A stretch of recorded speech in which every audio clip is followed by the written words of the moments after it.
Here's the best lesson I can give you on economics. It's very simple. We get paid for bringing value to the marketplace. That's about as simple as I can put economics. We get paid for bringing value to the marketplace. Now, it takes time to bring value to the marketplace. However, we do not get paid for time. So we cross that out. Mistakenly, the man says, I'm making about $20 for an hour. Not true. If that was true, you could just stay home, right, and have him send your money. So that's not true. We don't get paid for time. We get paid for value brought to the marketplace. Now, since that's true, here's one of the key questions of my talk to you today. Is it possible to become twice as valuable to the marketplace and make twice as much money in the same time? Is that possible? The answer is yes.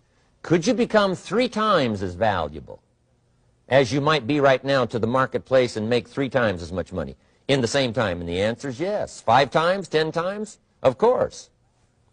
America is unique. It's a ladder to climb. It starts down here, let's say, at $5 an hour, and it keeps going up. Top income last year, $80 million. The guy who runs Coca-Cola.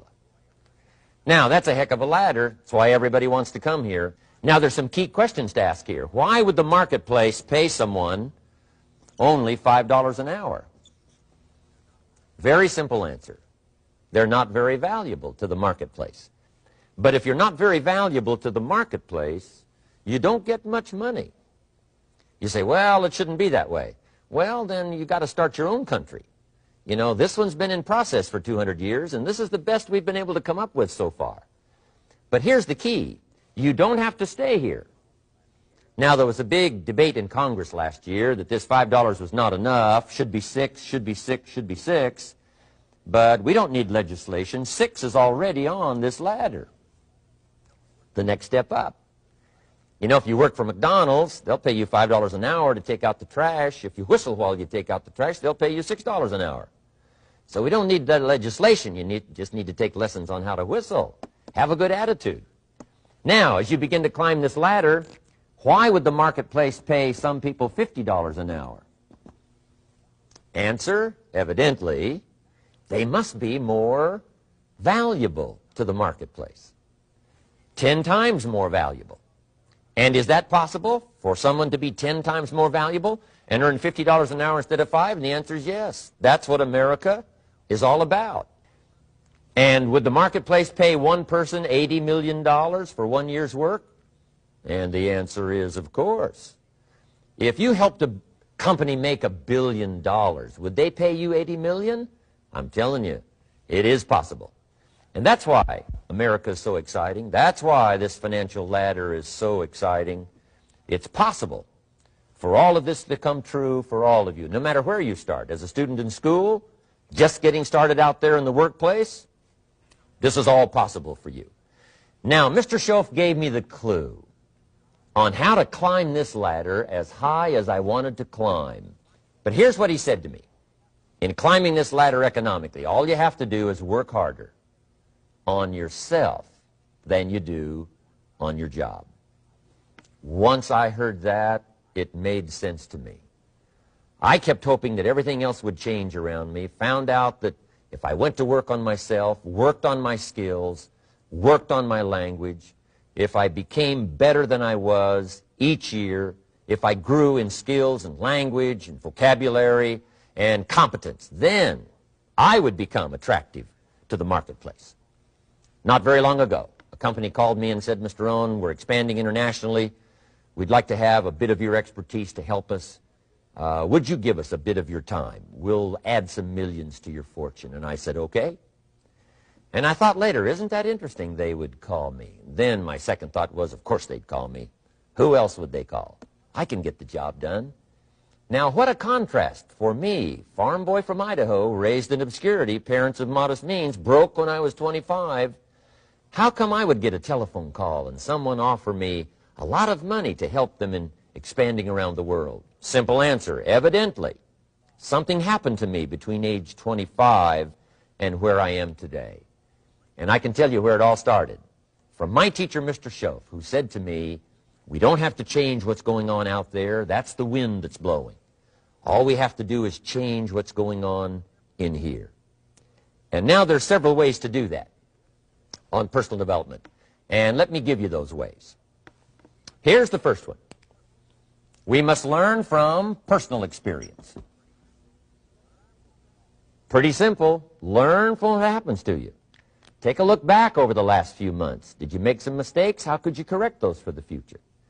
Take a look back over the last year. Have you done it right or done it wrong? Let's correct it for the next year. Learn from your personal experience.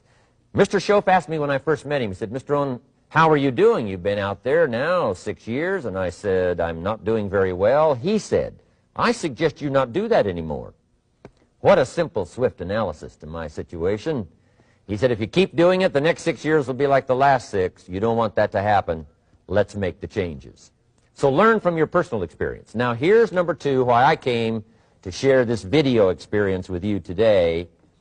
And that, I call it OPE, other people's experiences. That's me, other people. That's your teacher, other people. That's your friends and colleagues, other people.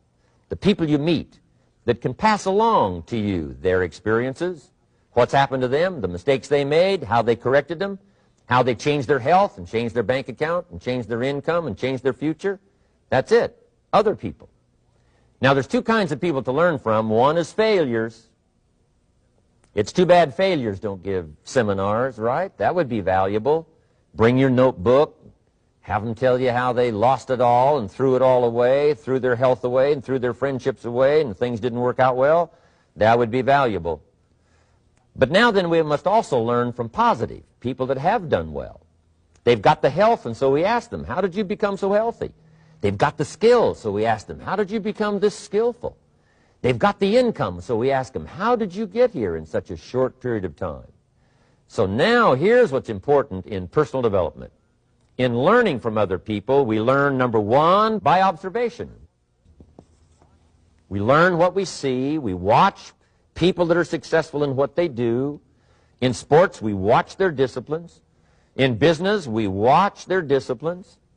Second, we learn by what we hear. I've got some of my lectures on cassette tapes, so you can take them with you wherever you go and learn by listening. Turn your car into a mobile classroom and listen. And then number 3 is vitally important on personal development, and that is read all the books you can possibly read in your lifetime. Mr. Schoaf got me started on my library. I've got one of the better libraries. Haven't read everything in it, but I feel smarter just walking in it, my library. At least I was smart enough to buy it. Now I got to be smart enough to read it. And then, of course, I got to be smart enough to decide what's valuable and then do it. But this one is very important. Become a good reader. Some books that helped change my life. Mr. Schoaf recommended, of course, the Bible. And then other books that helped to really change my life. One called Think and Grow Rich by Napoleon Hill. And then a book that helped me become financially independent by the time I was 31. And that book is called The Richest Man in Babylon. But I started reading the books, attending the classes, making sure that I got in front of people that had something good to say. And then I started keeping a journal. One of the major things my teacher taught me was to keep a journal. He said, don't trust your memory. If you hear something good, just make a little note and write it down. So that's my first subject, personal development. Work harder on yourself than you do on your job. Develop the skills. Learn the lessons. Take the classes. Absorb all that is being taught to you these days. And then later on, of course, you can sort it out, what's valuable to you and how to refine it for your business and for your life and for your future. But the main thing is to get it and start this process of personal change, personal development. And let me say it one more time. If you will change, everything will change for you. You'll never be the same. You'll keep growing. As you look back on a few months, look back on a few years, you won't believe the progress you can make. Economically, your relationship with your family, your friends, and whether you're in sports or economics or whatever, I'm telling you, that whole process of committing yourself for personal change, personal value, can really make your life unique and worthwhile.